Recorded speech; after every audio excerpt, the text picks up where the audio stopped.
my mom got very ill. We found out that she had cancer and it was a stage 4 cancer. They told me that my mom's cancer was more or less environmental and mine was more or less environmental because I'm not carrying any cancer genes and my mom wasn't either. That was a really big turning point and really eye-opening for me. You start to connect the dots. Thinking about what led up to my diagnosis, stress was the common denominator in every situation that I was put in. Being in a constant state of fight or flight and not knowing how to get out of it, that is what really starts to take a toll on our body and can lead to dangerous things in long term. My goal in this podcast today is to help connect the dots between stress, immune function, and cancer, plus give you practical tools for calming your nervous system. How do we break away from chronic stress? I really, truly believe comes down to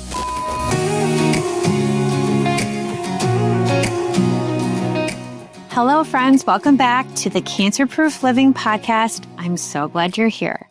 I'm Michelle, an 8-year non-Hodgkin's lymphoma cancer survivor, a mom, and a certified integrative nutrition health coach. And after cancer, I wanted more than just survival. So I built the healing roadmap that I couldn't find. Now I guide survivors and cancer-conscious humans to detox, rebuild, and thrive. Today is a solo episode. I open up about my own cancer journey and talk about why I think stress led to my cancer diagnosis. I also talk about the truth about chronic stress and how it affects your immune system. And don't worry, I share effective, easy tips on how to break away from chronic stress. You don't want to miss this episode. Let's get it started. Hello. I'm so excited to have this solo episode with you guys. Today, we're going to be talking about why I think stress led to my cancer diagnosis and the truth about chronic stress and how it affects your immune system. This is a topic that's so near and dear to my heart, and it's so important for the bigger picture of health. So let's get started. Let's dive right in. So first and foremost, you probably know that I was diagnosed with cancer at 32 years old, very, very young. I had a stage 2 non-Hodgkin's lymphoma. So one thing that I feel like most people do not ask me, including doctors, is what was my life like the years leading up to my cancer diagnosis? And this is something I actually ask my clients, cancer survivor clients, all the time, or anybody that I'm doing a health history consultation with. I always ask, what did your life look like a few years prior to your diagnosis? Because this gives me a snapshot into your stress, your relationships, your career, your joy, what was really going on. These are all things that really lead to the environment inside of our body, the terrain inside of our body, and how we're taking care of it. So for me, first and foremost, I had a really stressful few years leading up to my cancer diagnosis, and I'm happy to be real vulnerable and share some of those details with you. So I got married when I was 29, and that was 1 month prior to my 30th birthday. I was real happy about that. And I got married in July, and in September, my mom got very ill. I want to set the stage a little bit though, because I came from a family where we didn't have illness. Everyone had good quote unquote genes. My mom's mom, my grandmother, she turned 100 this week. She's still alive. My dad's mother, she lived to be 97 years old. So I never saw anybody sick or suffering in my childhood or in my life growing up. When I heard my mom was sick and when I heard everything that was going on, it was so scary and so frightening to me and obviously so stressful. She lived in a different state at the time, so I also felt very out of control. I couldn't just run over there and help. She was by herself as well. She was also wrongfully diagnosed 2 or 3 different times in 2 different states, in Arizona and in Florida. So she was having all these weird symptoms and all these weird complications happening, and we couldn't help her. She was fainting, she was passing out, all of these things. I eventually got her to Arizona. That is where my sister lives, and I flew to Arizona immediately, and my mom was in ICU for about a month in and out. And needed all of a shunt and all of these, different brain things and seizures that were happening and things like that. So we thought, okay, great. We have this under control. After about 6 weeks, I went back to Chicago where I'm from. And I thought, okay, this is over. The storm has passed. Like, she's going to be okay. Then in February, I thought, okay, I'm going to have my mom come here. Let's take care of her. My husband and I were in agreement. Let's check in on her. My mom landed and she got off the plane. I immediately knew something was wrong. Not only was she down to like 90 pounds, like so thin, and she's very petite, very thin. The way she was walking, the way she was talking, like something was clearly off. And I didn't know what it was. I didn't know what was going on. So she started living with us, and very soon, within a couple of weeks, she woke up with really, really bad back pain. And I ended up having to take her to the ER. Long story longer, we found out that she had cancer, and it was a stage 4 cancer. It took a couple of weeks to even figure out where the primary source of her cancer was, which was her stomach. When all of the sickness and all of this stuff that was happening the previous months, I think that's when the cancer spread to her brain and her spinal fluid. And it caused all of these wacky things to happen.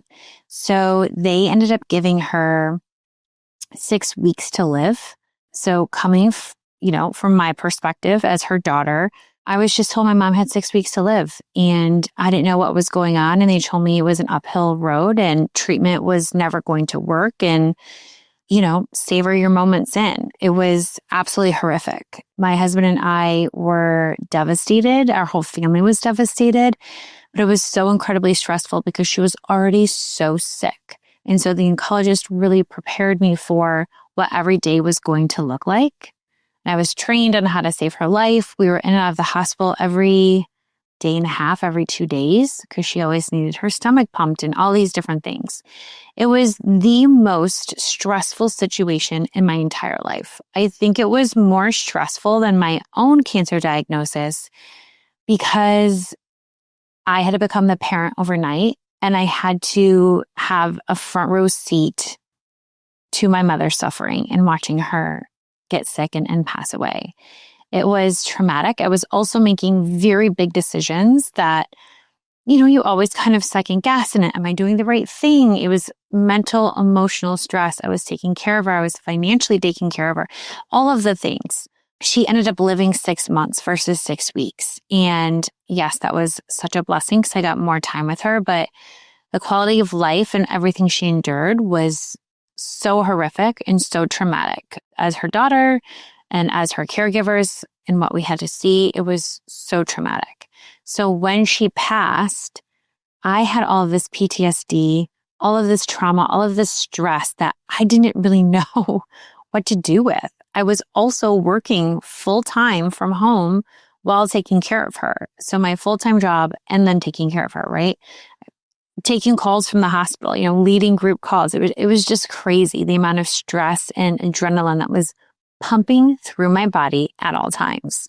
I probably wasn't taking care of myself. I felt like I was eating well at that time, but I was also over-exercising and I was addicted to HIIT. I loved HIIT. So looking back in hindsight, it's stress upon stress of my body that I didn't really realize what was happening.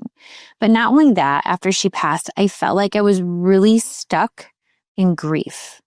I kind of swallowed it all. I didn't let it out. I didn't know how to let it out. I felt very trapped with the grief because it was like my grief was wrapped up with trauma all around it. And in order for me to grieve, it meant like thinking back and experiencing these really horrible situations that I was just in with my mom. And I couldn't do it. I wasn't ready to do it. It was too raw. I was too scorned by it all. So I just kind of like swallowed all of my emotions. I will say about 6 months after she passed, I knew that I was really struggling. So I reached out and I got a therapist. And my therapist specialized in grief and trauma, but she also was a cancer survivor herself, which I later found out, which happened to be just a blessing in disguise. So I started seeing her and it really helped all of those emotions come out. I remember the first 3 sessions I had with her ever. I just sat in there and cried and cried and cried. I actually felt safe enough where I could let the emotions out. And she really helped me get unstuck in the grief. So as I'm seeing her, I'm like, okay, I'm starting to feel okay. Me and my husband are like, we're going to get our life back on track. We've been married now for a year. Like maybe we should start having kids. Maybe we should bring a baby into this. So we started trying and nothing was working at all. And of course it wasn't because my body was so sick. I just didn't know. But I wasn't ovulating and all of these things. So they wanted me to go on fertility drugs. I went on fertility drugs. None of the fertility drugs were helping me either. And I remember my fertility specialist thought, well, this is really weird. Like these medications should be helping you. There has to be a reason why there's not. I'm going to put you through an MRI to make sure that your pituitary part of your brain is working correctly and you're signaling correctly. So I went and had an MRI done, and lo and behold, they found a pituitary tumor in my brain, in the base of my brain, that was very large, and they were all very alarmed. So I immediately got passed along to a neuroendocrinologist who was wonderful. And he walked me through the whole process and was like, listen, we have to remove this. Like, this is exactly why you're not getting pregnant. He said 99% of these tumors are benign, and mine was benign. But he said, we need to get this out within a week. He's like, you pick Boston or New York. I'm like, why? He's like, because I don't trust anyone in the state of Illinois to do this procedure. So you can pick Boston or New York. And I picked Boston. And I ended up going to get it removed there at Mass Gen Hospital. And the gentleman, the doctor that actually invented the surgery of going through your nose and your sinuses to get the tumor out of the base of your brain versus like drilling into your head, he's the one that invented that surgery. So I was like, okay, this is the perfect person to be doing this. I got the pituitary tumor removed and I literally felt so much better. I didn't even realize the symptoms that I was having. And they said it's very slow growing. You were probably having like silent symptoms for 7 years prior to this. So it's just really crazy how we can adapt or make excuses or like, oh, I'm feeling like this because of this, right? I had no idea. So I got that removed. And then I said to my husband again, okay, we can start trying again. All the bad shit is over. Let's move forward. However, I kind of had this like feeling and this inkling in my gut that something else was off. And I remember talking to my dad, going for a walk with my dad. It was right around my mom's 1-year anniversary of after she passed away. And I remember telling him, I just feel like something else is going to happen. I have a horrible feeling that the bad shit isn't over and something else is going to happen. And he's like, no, you're just traumatized. You've been through so much, blah, blah, blah. And I said, I don't know. Lo and behold, I had a really weird dream about my mom right at her 1-year anniversary. And in my dream, she was talking to me and I was brushing my hair and all of my hair started falling out. And then she started to lead me down this path in my dream. And I thought, this is weird. And I started to follow her. And all I remember is saying, no, no, no, and like screaming and resisting and just freaking out in my dream. And I woke up and I was sweating and I was really clenched up. And it felt like I like jerked in my sleep and pulled a muscle like in my neck, in the left side of my neck. And I thought that was so weird. And I honestly didn't really think anything of it. I thought I was having these dreams. It was her 1-year anniversary, like whatever, right? I brushed it off until the pain in my neck got so bad where I didn't know what to do. I was like, I might have to go to the ER. Like, this is so bad I couldn't move. And everything I was putting on it wasn't working. So I made an appointment with my PCP, my primary care. And I went in and I actually joked with her and I said, just want to make sure I don't have cancer or anything, because she knew everything that was happening with my mom and just all of it. And we laughed. We had a good laugh. And then she's like, you probably just pulled a muscle, like no big deal. Get a massage, take a muscle relaxer. Like, we're going to do blood work, like a full panel of blood work to really make sure everything's okay. You're due for your physical anyways. And that was that. She took a full panel. And a couple days later, my blood work came back and one of the levels was slightly elevated. It's called the D-dimer level. And apparently this blood test, it tries to monitor if you have a blood clot, like the levels of your blood and if there's clotting. So the D-dimer level was slightly elevated, not incredibly elevated, just slightly, like up by a point or two. And she's like, I'm not worried about it because it's not really elevated, but it's kind of weird that it jumped up a point or two. She's like, I can't have you walking around if you have a blood clot. Like, this is kind of weird. I want you to go in for an x-ray. And I, again, didn't really think anything of it. I'm like, okay, this is just a fluke, whatever. I go in for an x-ray. It was a Saturday. They didn't see any blood clots in my chest, so they let me leave in my lungs. And so me and my husband went to brunch. We had mimosas. We're like laughing it up.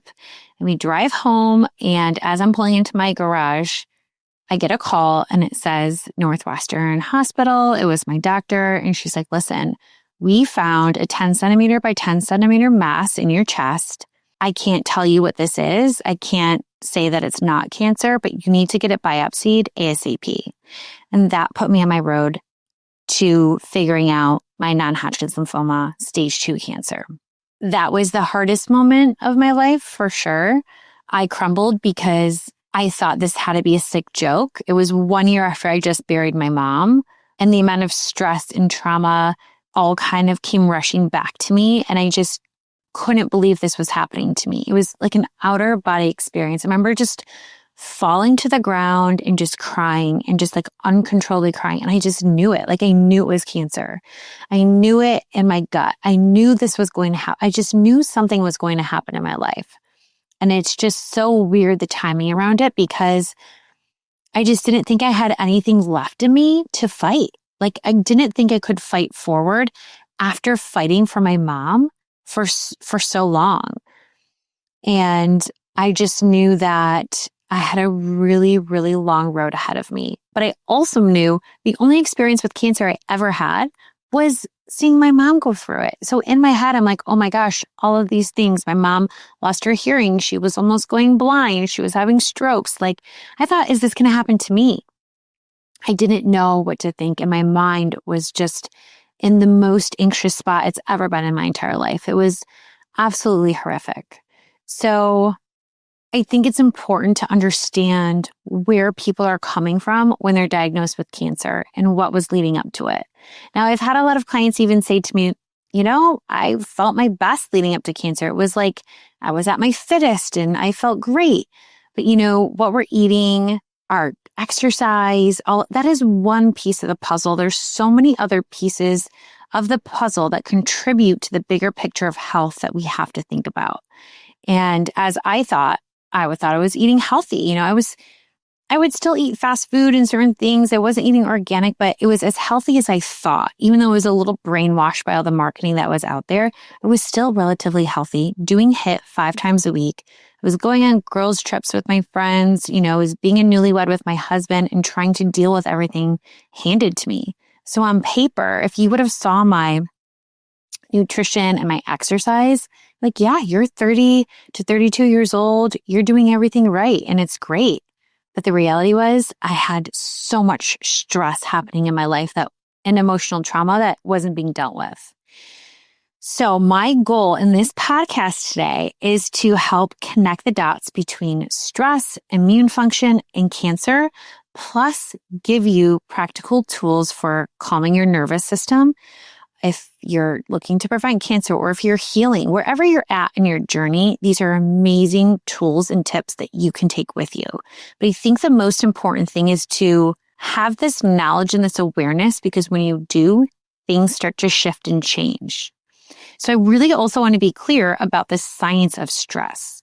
There's 2 different types of stress. There's acute stress and there's chronic stress. So acute stress is kind of like the good stress that we want in our body. It's short term and it's really helpful in survival. So for example, if you're chopping veggies and you cut your finger, you're like, oh shit, you know, and your finger gets really hot. It has a little cut and it starts to bleed. Sometimes you can even feel like a little heartbeat in there. That is acute stress. Your body's immune system kicks in and it's working hard to say, oh no, 911, trauma, let's go to the site, let's fix it up, let's help this wound heal, let's scab it up, right? Your body knows exactly what to do to heal. Chronic stress is different. Chronic stress is persistent. It's a persistent activation of the sympathetic nervous system, and there's no end site. Acute stress, you know, it ends when your cut gets better and your body heals, and then the 911 goes away. that doesn't happen with chronic stress. It stays there. And what happens is that we have physiological responses in our body when that happens, such as our body goes into like 911 mode, like I just mentioned, right? And our cortisol and our adrenaline stay elevated. This is when things can start to get a little dicey and dangerous, because when our cortisol and adrenaline are continuously elevated, when our body's in that 911 state, it can suppress our digestion, it suppresses our reproduction, and even our repair mechanisms, which are really, really important for long-term health. And chronic stress, as we know, increases inflammation. It impairs the natural killer cells in our body, which we don't want them impaired. We want them working really well. And it weakens our immune surveillance, which is really the system that normally kills abnormal cells. We have our own immune surveillance system that lives in our gut that's looking to go out there like a little army and kill all the bad guys happening in our body, all the pathogens and parasites and things like that. So when our immune surveillance is weakened, it's not able to kill all those things that are floating around our body. And that's when dangerous things can start to happen. And we also know there's a connection between stress and epigenetics. Long-term stress can alter gene expression, so it can flip on inflammatory pathways. So I'm sure you've heard before, like epigenetics or DNA damage and things like that. Epigenetics is really our lifestyle factors that can switch on this switch. We all have genes kind of rolling around in our body, and stress can impact the epigenetics through our lifestyle and can create a terrain and a bad environment within our body. So we don't want stress to turn on inflammatory pathways. We want to keep our inflammatory pathways turned off. So keeping stress at bay and really having a good handle on our lifestyle factors are two ways that we can really have a good impact on our epigenetics. So I don't want to say that stress doesn't cause cancer or stress causes cancer. I'm saying that stress can contribute or really create the terrain for cancer to thrive or to happen. We always want to think about our body as like a terrain in a big environment. And stress, again, is one piece of that puzzle. We have nutrition, we have exercise, we have stress management, we have all of these other things that are happening. So we have to keep in mind that stress is just one piece of that puzzle. So I think that chronic stress really affected me personally. Caregiving for my mom was horrific. And by the way, I didn't mention this before, but I was actually tested for cancer genes. Like if I carried any kind of cancer genes, I sat down with someone that studied cancer genes and knew how to do the family trees and everything like that. And we went through my whole family tree and figured it out. And I did the blood testing around it. And I don't have any cancer genes. In fact, they told me that my mom's cancer, a stage 4 stomach cancer, was more or less environmental, and mine was more or less environmental, especially because I'm not carrying any cancer genes, and my mom wasn't either. So that was also a really big turning point and really eye-opening for me. Like, oh my gosh, my environment, the things that are around me, and it really made me think differently about how I was living my life. And especially with my mom too. And if I even think back about the years that my mom lived leading up to her cancer diagnosis, she literally had the 2 most stressful years she's ever had in her entire life, 2 years prior to her cancer diagnosis. And she also had H. pylori, which happens in your stomach, like an infection, intestinal infection, that never fully healed or cleared up. She didn't go through the protocol to truly clean it up. So I think, again, there's a combination of things that can happen and contribute to a cancer diagnosis, but wow, thinking back, you start to connect the dots of, gosh, all of this was just a recipe for disaster, right? But for me, caring for my mom, carrying suppressed emotions around really was a detriment to my health. Also, just living in survival mode. I was stuck in survival mode, running on adrenaline. 100%. My baseline was so elevated with adrenaline and fight or flight. I could not get out of it, and I didn't know how to get out of it. And it took me years to get out of it. It was actually really horrible. And I also think, like, When you're stuck in fight or flight, it's really hard to tune into your body to understand what those warning signs are that are happening around you. Fatigue and anxiety and poor sleep, like all of that is affected. These are all things that, again, contribute to that bigger picture of health. And I was never able to allow my body to enter into that rest and repair mode after everything that happened with my mom. So, thinking about what led up to my diagnosis, stress was the common denominator in every situation that I was put in, and it was incredibly difficult. My terrain, my environment, my body was primed for illness because my immune system was not functioning at full strength. And that is just a really important key takeaway from all of this. So let's talk about the role of our immune system real quick, okay? The role of the immune system in cancer prevention is immune surveillance and destroying abnormal cells, right? We want our body to do this naturally, and our body is set up to do this naturally. It's fantastic. We're so lucky. So what happens when stress weakens our immunity? It lowers, again, those natural killer cell activity, and it raises inflammation throughout the body. It also increases susceptibility to infections and slower healing, all things, again, that are creating that low level of chronic inflammation in the body. For example, stress and I don't want to say just stress, chronic stress is shown to delay wound healing. It's also linked to higher reoccurrence rates in certain cancers. So it's not about having one stressful day. It's about living in a constant survival mode and in that constant fight or flight mode without balance. That's the difference. We're all going to go through everyday stressors, which is completely normal. But being in a constant state of fight or flight and not knowing how to get out of it, that is what really starts to take a toll on our body and can lead to just dangerous things in long term. So how do we break away from chronic stress? Well, first, I really truly believe comes down to awareness. We cannot change without having awareness. So even listening to this podcast right now, you are raising your awareness around it. But also notice your own physical awareness. Notice when you're tense, if you're clenching your jaw, if your shoulders are up to your ears, which is what I do all the time. If you're rushing, if you're constantly rushing or anxious or overthinking, start to take note about what's happening in your body and become aware. Also become aware of what those triggers are. Am I in a state of fight or flight, or is this everyday stressors, right? And we can talk about some lifestyle swaps that support the parasympathetic, the rest and repair system, okay? So we have the sympathetic system, which is fight or flight, and we have the parasympathetic system, which is rest and repair. This is our nervous system. We want to come out of fight or flight and stay in rest and repair as much as we can. Things that can help do that: morning sunlight and grounding. Get outside 5 to 10 minutes in the morning. Let the sunshine hit your face. Do not have sunscreen on. Do not have sunglasses on. This does wonders. It helps with hormonal. It's literally the best medicine that you can give yourself. If you can take your shoes off and walk on your grass, walk in your backyard, walk on some sand, whatever you can to get skin to earth is going to also help. That's called grounding. So grounding is a great piece to add with morning sunlight. Breath work or meditation. This is probably one of my favorite ways. Breath work is so incredibly important. I always say you can always start off with a simple breath work that takes less than a minute a day.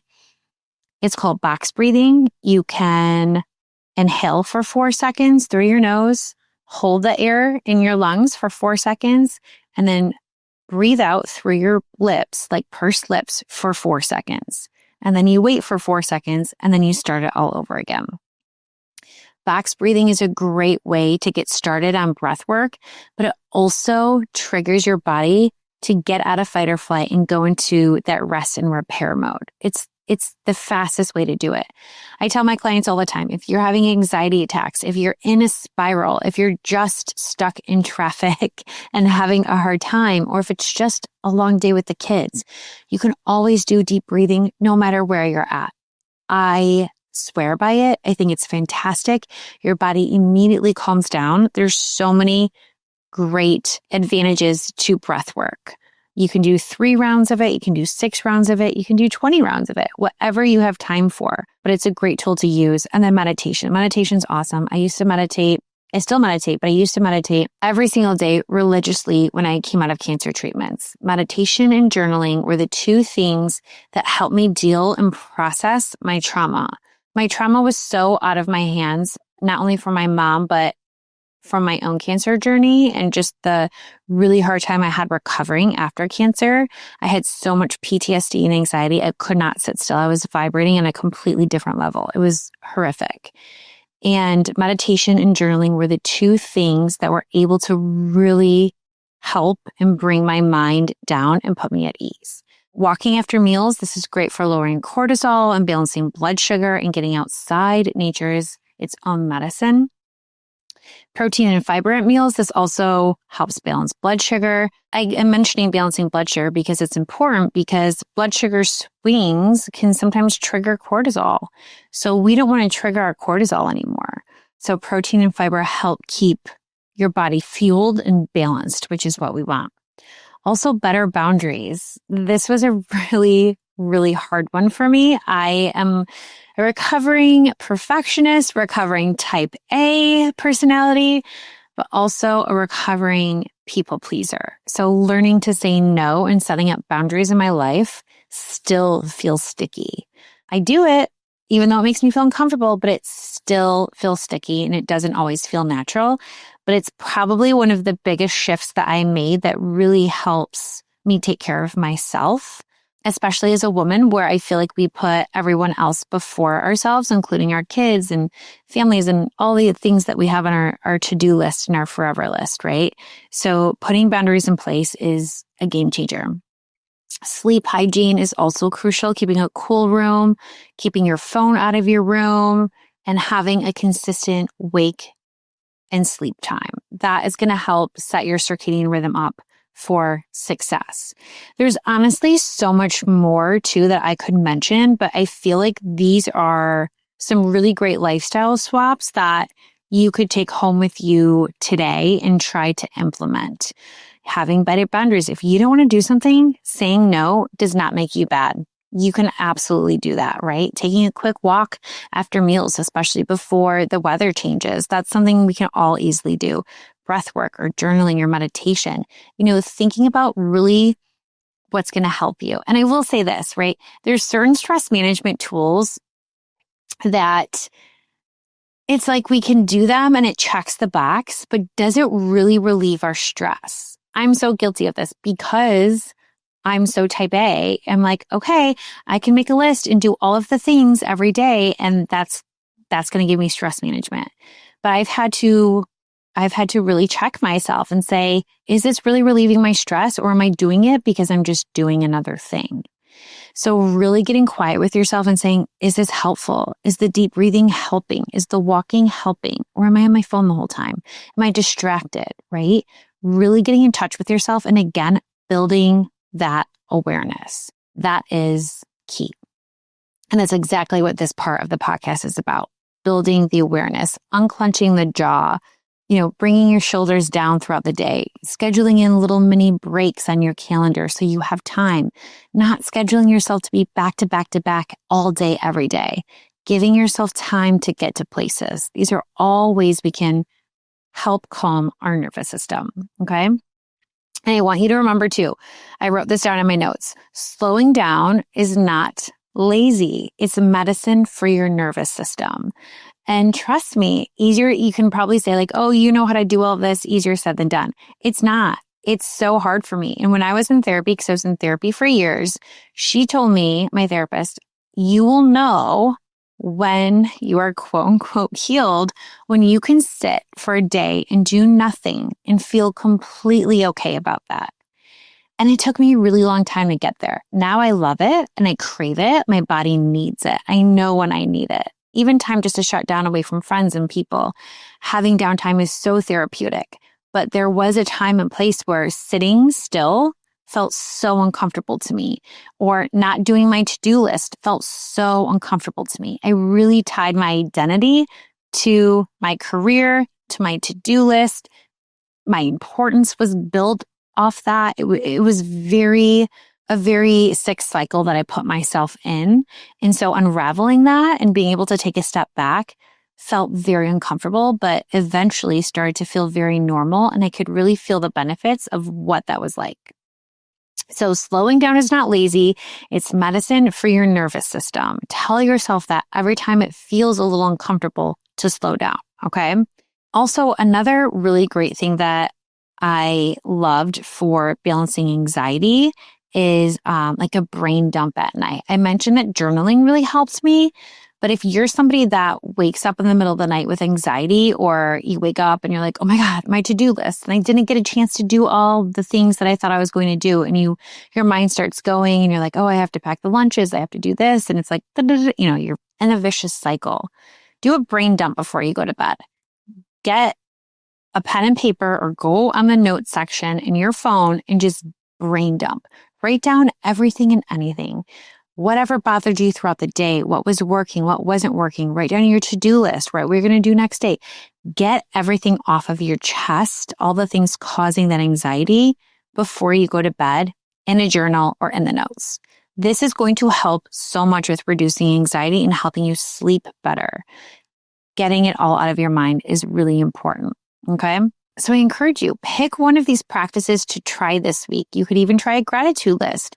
As you're going outside for your morning sunshine, I do this. This is my routine. I go outside for some morning sunshine and for some grounding, and I look around and I name out loud 3 things that I'm grateful for that day. And I do it in peace and quiet. There's no one else around me. It's my time with a mug of hot water. Like, I know exactly what it does for me. It relaxes me. It really puts things in perspective. And it also helps me set the day with such a calm gratitude perspective that I really, really enjoy it. My nervous system is so much better in the morning kicking it off this way. So I encourage you, pick one calming practice that I just mentioned and try it this week. And if you like it, if you feel like it's helping relieve stress, in a couple more weeks, add another one. Play around with it. And if it doesn't help you with stress relief, don't stress over it. Let it go. Try something else. You have to find what works for you. Not all the tools are going to work for everybody. Find that works for you, okay? So let's do a quick recap. Stress may not directly cause cancer, but it creates and can create an environment where cancer can thrive, okay? You can reshape your terrain and your environment in your body by learning to manage stress and by supporting your immune system better through lifestyle factors, through nutrition, all of the things that we spoke about today. So if this episode resonated with you, please share it with somebody who needs to hear it. And you guys know where you can find me, right? You can find me on Instagram at revival.health.wellness. If you're looking for more information or blog posts or want a free consult or chat, feel free to go to my website. It's www.revivalhealthwellness.com. You can easily contact me on there or through Instagram. But just know that you're not alone in this journey. We're in it together. And I hope that you loved this episode. Thank you so much for letting me get vulnerable with you today.